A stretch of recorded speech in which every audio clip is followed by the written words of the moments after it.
10 साल मैंने भवानी ग्रुप्स में काम किया। जैसे बॉस ने कहा कि इन्होंने 1000 रुपये से स्टार्ट किया था अपना काम, जॉब स्टार्ट की थी, तो मैंने उस ज़माने में 800 रुपये से स्टार्ट की थी और 800 रुपये मेरी जॉब थी जब मैंने बीकॉम किया था।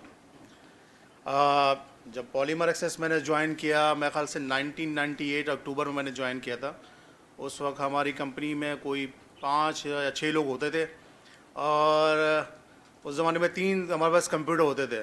एक हमारे जीएम के पास होता था, एक हमारे जो सीनियर थे उनके पास होता था, और एक हम रखा था बिल्कुल मिडिल में कि किसी को सेल्समैन को अगर कोई अपनी ईमेल चेक करनी है तो उसके लिए चेक करें। और हमारा जो मुंशी वाला खाता था वो कागज़ पे ही था।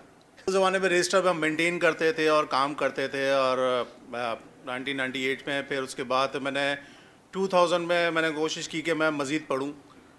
कंपनी में रहते हुए है फिर मैंने एमबीए किया, फाइनेंस एंड बिज़नेस में एमबीए किया। मैं कंपनी का शुक्रगुज़ार हूँ, उन्होंने मुझे शाम को टाइम देते थे, कोई आधा घंटा मिलता था, मैं बस जॉब से पहले जाता था और वहाँ जाके पढ़ता था, एग्जेक्टिव क्लास लेता था, संडे को भी सैटरडे को भी पढ़ता था मैं। तो 2000 में मैंने एमबीए किया। 2002 में खैर से मेरी शादी हुई है फिर कंपनी में रहते हुए। तस्वीर तो आपने मेरी जवानी की देख ही ली थी।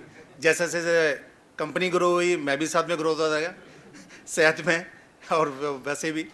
और जुल्फ़कार साहब का मैं नहायत शुक्रगुज़ार हूँ क्योंकि मैंने जब 2008 में इन्होंने मुझे चांस दिया दुबई जाने का, मैं वहाँ भी गया और वहाँ से फिर मैं वापस आ गया। कुछ मेरी अपनी पर्सनल वजूहात थी जिसकी वजह से मैं कंटिन्यू कर सका। मैंने इनको रिज़ाइन दिया तो उन्होंने कहा यार एक ऑप्शन है हमारे पास, हम देखते हैं अगर आप काम कर सको तो उस ज़माने में रिजवान साहब होते थे, अगर आपने उनका अंडर करना है। मैंने सर मैंने जॉब करनी है कहीं भी करूँ। तो उन्होंने दोबारा चांस दिया, मैंने फिर दोबारा ज्वाइन की उस कंपनी को। और फिर मैं 2010 में जब मेरा लंदन जाने का हुआ कि मैंने कहा मज़ीद मैं तालीम हासिल करूँ, जाऊँ मैं वहाँ दोबारा एमबी के लिए गया, बिज़नेस एंड मैनेजमेंट पढ़ने गया था मैं वहाँ पर फिर इब्राहिम भाई भी वहाँ पहुँचे हुए थे, उन्हीं दौरान पे वहाँ पे थे। जुल्फ़कार साहब से मेरी 1-2 दफ़ा बात हुई थी तो मैंने उनको बताया कि सर मैं कह रहा हूँ, तो कहा आना तो देखेंगे। 2012 में मैं जब पढ़ के आया, मैं वापसी आया तो फिर जुल्फ़कार साहब से मेरी बात हुई और मैं इनके पास दोबारा गया। तो अपॉर्चुनिटी तो कोई नहीं मेरे पास, मैं आपके लिए एक जगह बनाऊंगा। मैंने कहा सर एज़ यू विश। मैंने कहा अगर नहीं हुई तो क्या करूँ? मैंने कहा ढूंढूंगा जॉब कहीं और ढूंढूंगा। इन्होंने जगह नहीं थी लेकिन मैं इनका इंतहाई शुक्रगुज़ार हूँ अल्लाह के बाद कि इन्होंने मुझे चांस दिया। दोबारा इन्होंने चांस दिया रसी कैम्प के अंदर। मैं रसी कैम्प के अंदर मैंने ज्वाइन किया 2012 में, जून में ज्वाइन किया। अब अल्हम्दुलिल्लाह 12 के बाद फिर मैं कुछ अर्सा सेल्स में रहा हूँ, 6 महीना। सद्दाम साहब होते थे हमारे साथ। सद्दाम साहब से आधा दिन मैं सेल्स में स्पेंड करता था और आधा दिन फिर मैं आगे फाइनेंस और एडमिन के इशू दिखता था। अल्हम्दुलिल्लाह कंपनी जैसे मैं ये नहीं बोलूँगा कि आप कि कंपनी ग्रो हो रही है और इंडिविजुअली कोई नहीं ग्रो हो रहा है, लेकिन ऐसा नहीं है क्या। लेकिन हम भी ग्रो हुए हैं, टाइम लगता है। बिल्कुल बॉस ने सही कहा, हर चीज़ के लिए पेशेंस होना चाहिए।